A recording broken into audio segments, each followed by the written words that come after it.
Hoy en Revista Poder tenemos un invitado muy especial. Él es Felipe Córdoba, oriundo de la ciudad de Pereira. Doctor, bienvenido, ¿cómo está? Natalia, muy contento de estar con ustedes aquí en Revista Poder y de la capital del cielo, Tierra Santa de Pereira. Sí, señor. Claro que sí. Bueno, para entrar un poquito en confianza, cuéntenos quién es Felipe Córdoba. Felipe Córdoba o Pipe Córdoba es un pereirano, montañero y provinciano, muy orgullosamente provinciano, de 45 años. Estoy casado con Marcela Yepes hace más de 19 años. Tenemos dos hijos, Juanjo y Mariaca, y soy muy creyente de Dios y de la Virgen María. Además de eso, he tenido la oportunidad de tener muchos honores en la vida pública.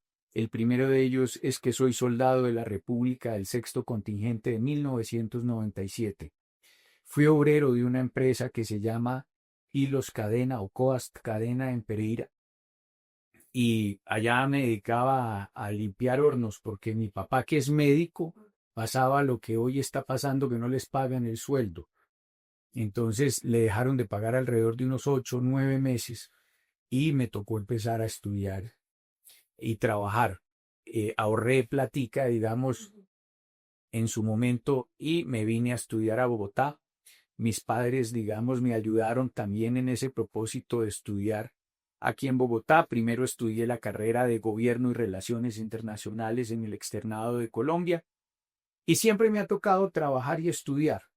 Entonces, pues yo le digo a los jóvenes de Colombia que lo importante es que tengan sus sueños para cumplirlos, porque hay que es que romper esas barreras invisibles. Obviamente hay que crear oportunidades, pero esas oportunidades, si ustedes tienen esas ganas, ese amor por construir su propia vida, eso lo logran sin ningún problema. Bueno, hablemos un poco, ¿usted cómo llega a la política? ¿Cómo le empieza a llamar la atención esto? ¿Y cuáles son sus primeros pasos en este campo? Bueno, pues imagínate, estando en la universidad, entro a una primer campaña presidencial y ahí luego se gana la presidencia de la República, entro a la Consejería de Juventud, yo ni siquiera me había graduado, yo por eso te digo, me tocó estudiar y trabajar al mismo tiempo y ahí es que empiezo, digamos, mi vida dentro del sector público. Luego de pasar por esa consejería presidencial, fui secretario de gobierno de Pereira. A los 26 años era Pereira la primer ciudad en homicidios del país. La dejamos en el puesto número 7. Trabajamos muy duro. Por eso cuando aquí nos quieren decir que vamos a recuperar la seguridad, aquí ya lo hemos hecho con todo el cariño. Yo ya recuperé la seguridad de Pereira, ya sabemos cómo hacerlo. Soy soldado de la República, y pues soy también profesional de la reserva de la policía. Entonces conocemos muy bien el tema de seguridad en el país y sabemos cómo recuperar la seguridad de los colombianos. Bueno, hablemos un poco de su precandidaturía. Eh, ¿Cómo se lanza? ¿Cómo le llama la atención? Porque sí, estaba en el ámbito político, pero como dice, bueno, voy a dar un salto más allá. Ya es hora de que de pronto muestre lo que tengo para ofrecer. Pues Natalia, lo que pasa es que yo fui Contralor General hasta hace 3 años y medio y siendo Contralor General digo resultados muy importantes. Yo y las personas que me conocen saben que soy un hombre de palabra, que lo que prometo lo cumplo. Y por eso mismo yo prometí que íbamos a cambiar la Contraloría General de la República. Cambiamos la Constitución en 6 meses. Esa Constitución política que muchos han tratado de cambiar y que no lo han podido, lo logramos solo en 6 meses. Y modificamos el control para que fuera un control preventivo y concomitante. Porque antes la Contraloría llegaba tarde a recoger las cenizas de lo que se llevaban los corruptos. Aquí lo que hicimos fue recuperar más de 750 obras inconclusas o elefantes blancos en el país, por más de 24,5 billones de pesos. Eso fueron más de 500 colegios que una portuguesa Mota Enguil había dejado tirados en el país. O fue también el túnel de la línea, el puente Pumarejo. Pero ¿recuerdas el sonado caso de Hidroituango? Ujú, claro que sí. Recuperamos 4,3 billones de pesos. Eso me costó muchos ataques de sicariato moral, porque había muchas personas allí que eran muy poderosas y se metieron con mi vida privada, mi vida pública, mi vida académica. Pero hoy ya hasta los tribunales me han dado la razón en los temas que ellos venían criticándome y que venían haciendo sicariato moral conmigo. Hablemos un poco del plan de gobierno. De pronto, ¿cuál es su estrategia integral en cuanto a seguridad? Bueno, yo lo que he venido diciendo en materia de seguridad es que hoy nuestra gente está con miedo en el país. Tiene miedo de salir a las calles, pero también tienen miedo de tanto miedo que quieren irse del país nuestros jóvenes. Por eso yo lo que he venido diciendo es que vamos a recuperar la seguridad con firmeza y con contundencia. Mire que yo soy un hombre de resultados. Ya lo he logrado y lo vamos a lograr. Confiando en Dios y en la Virgen María, vamos a recuperar la seguridad llamando a la reserva activa de nuestras fuerzas militares. Necesitamos más de 120.000 hombres para la retoma territorial. Vamos a tener que reforzar la inteligencia. Ya lo he hecho. Vamos a hacerlo con contundencia. Retomar la inteligencia, para eso es clave nuestras relaciones con Estados Unidos y con países como Israel. Muy importante darle los recursos, porque hoy, mientras le recortan los recursos a nuestra fuerza pública, yo se los voy a triplicar o a quintuplicar para que tengamos el armamento, tengamos adicionalmente los drones que necesitamos. ¿Cómo es posible, Natalia, que hoy estén bombardeando con drones en el Cauca y en el Valle del Cauca, que hayan tumbado en Amalfi, Antioquia, uno de los helicópteros y se haya desangrado el capitán y toda la tripulación porque nunca llegaron a recogerlos? Yo te lo digo con sinceridad, en mi gobierno no pasa eso nunca. Y lo que vamos a lograr también es hacer un esquema muy fuerte. Yo le he prometido al país que el bandido conmigo tendrá 3 caminos. El primero se desmoviliza. El segundo se me va para la cárcel, pero no las cárceles como las que tenemos hoy día. Necesitamos unas 5 cárceles como las de Bukele en Colombia, porque hoy nos cuesta 2.700.000 pesos mensuales cada preso sin hacer nada, mientras una persona que se rompe el lomo de sol a sol hoy en Colombia se gana 1.400.000 pesos y está subsidiando al bandido que está en la cárcel.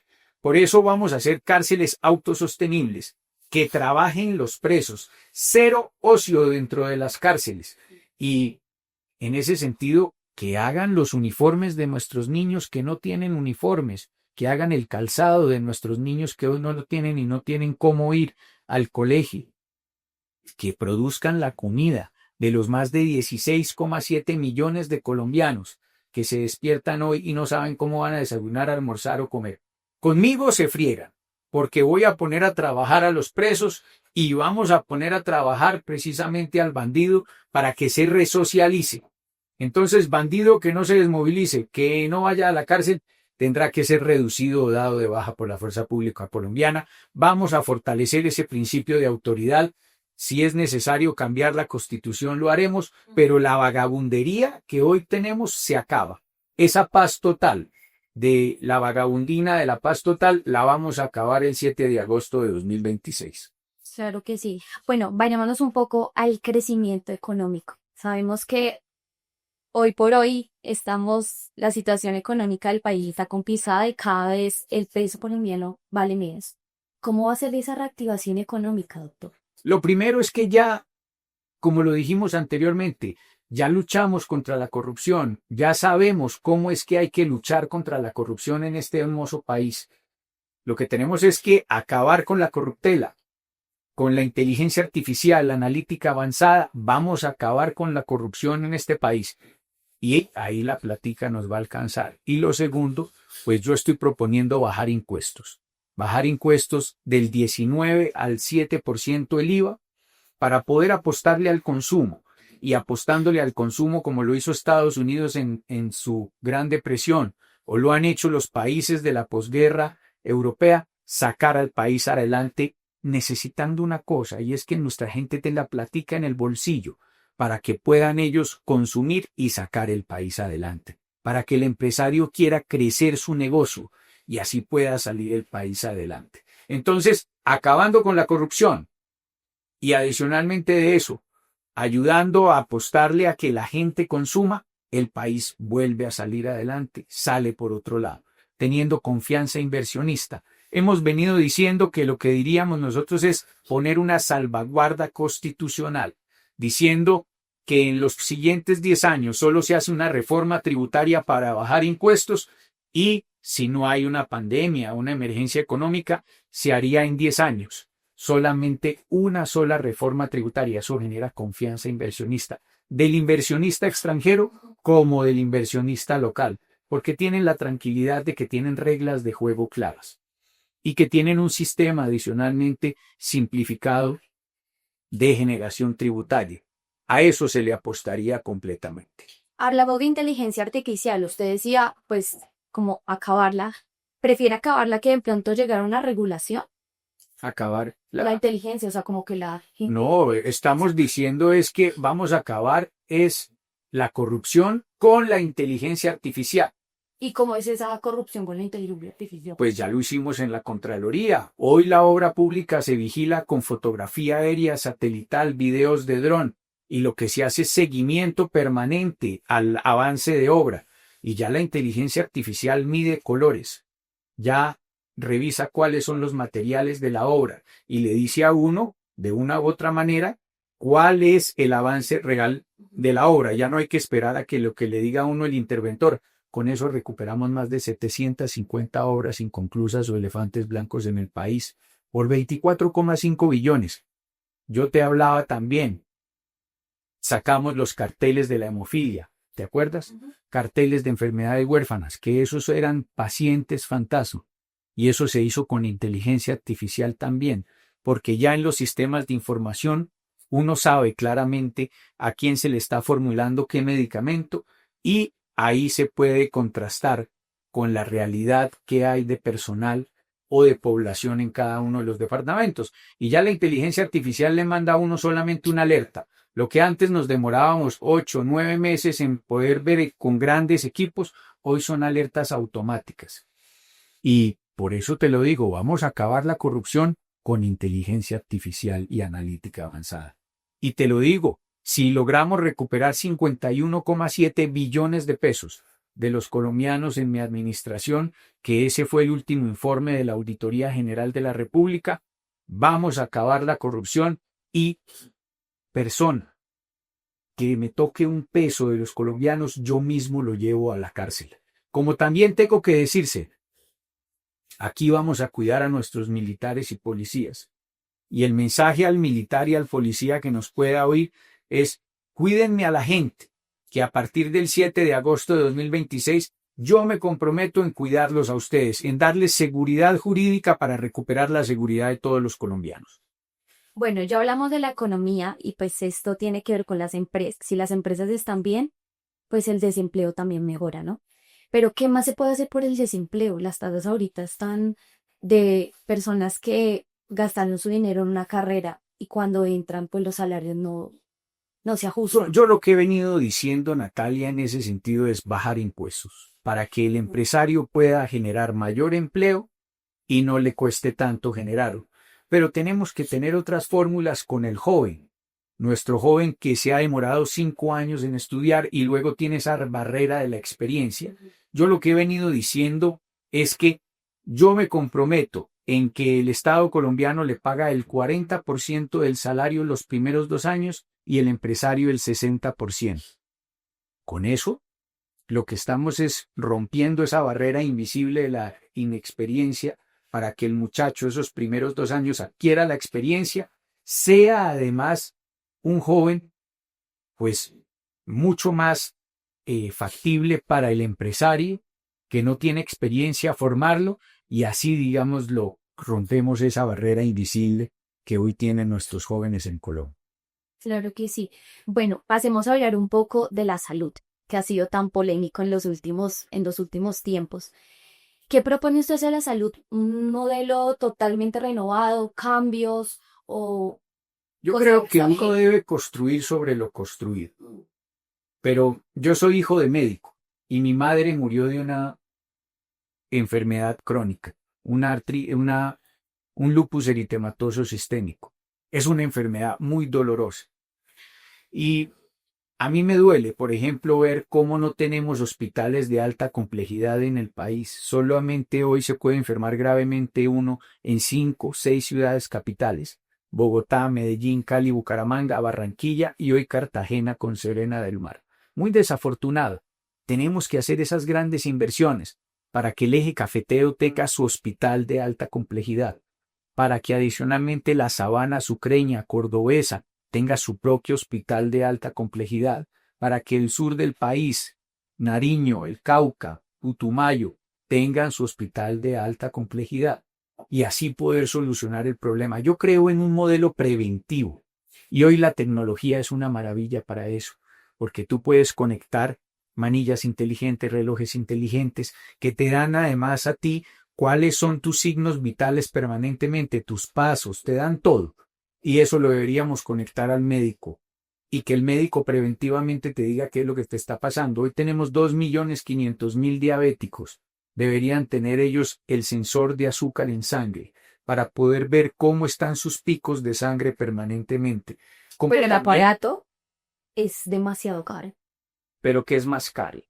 El aparato. O sea, se lo dan a ciertas poblaciones, a ciertas personas, pero a todo el mundo. Es más costoso no invertir en ese aparato y que nuestra gente se nos complique. Necesitamos un sistema preventivo y que no sea solamente curativo como lo tenemos hoy en Colombia, porque nos sale mucho más costoso.